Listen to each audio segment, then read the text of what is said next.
Assalomu alaykum hurmatli tomoshabin. Tezkor xabarlar dasturi yana sizning e'tiboringiz markazida. Toshkentda kuchli shamol esmoqda. Ogoh bo'ling. Shu munosabat bilan fuqarolarga quyidagilar tavsiya etiladi. Eshik va derazalarni mahkam yoping. Ko'chalarda daraxtlar va ustunlar ostida turmang. Avtomobillaringizni daraxtlar yonida qoldirmang. Afg'onistonda zilzila sodir bo'ldi. Episentrda sezilish kuchi 4 ball.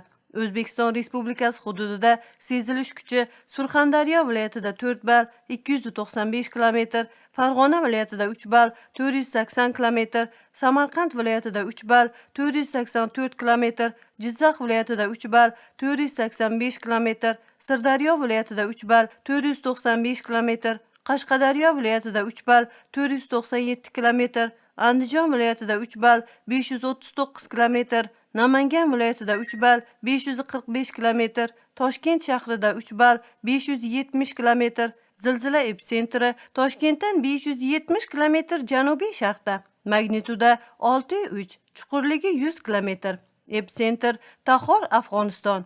Hozircha sizga yetkazmoqchi bo'lgan xabarlarimiz shulardan iborat edi. Bizni kuzatishda davom eting. Salomat bo'ling.